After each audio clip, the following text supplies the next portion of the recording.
It's 174 petawatts of solar that hits our Earth every single day. It's just an amazing amount of power, and this is one way to start harnessing some of that power and use it for transportation. I'm Mike Tinsky, and I'm the Director of Vehicle Electrification and Infrastructure at Ford Motor Company. Solar, which is we call it PV or photovoltaic, has not only increased in its efficiency, but it's now gotten to a point where it's beginning to show economic viability, that we can actually power our vehicles, our plug-in hybrids like the C-Max Energy, on solar. In this particular case, we've taken about 1.5 square meters of solar PV and put it on top of our C-Max Energy, and it's called the C-Max Solar Energy Concept. Now, alone, that solar will only generate about 300 watts of power, which is not enough to fully recharge the battery in one day.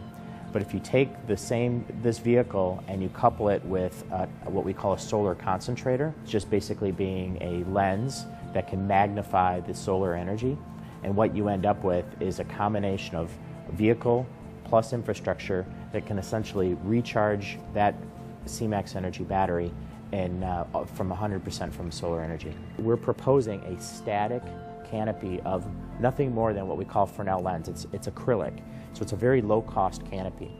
But the vehicle itself, as the sun traverses the sky from east to west, the vehicle will essentially move in the opposite direction and always keep that solar energy concentrated on the roof of the vehicle.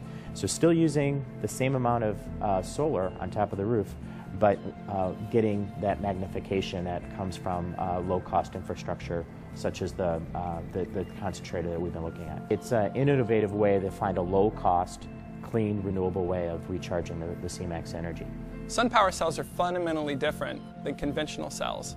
You'll notice all the metal is on the back, and this allows us to use that metal on the back as the foundational support of the cell. It means we can also make the silicon much thinner, meaning that it is actually allowed to flex a little bit. And as you can see, we've got a curved glass surface we've got to match up to here. So the ability to bend is very good. Additionally, we have much higher power density than conventional cells. So that means out of the same space-constrained area, we can actually harvest 50% more energy than conventional cells could. I'm actually quite excited to work on this project because when I was a kid, all we would ever see when you mixed solar and cars was these small, very impractical cars that flew across the Australian desert.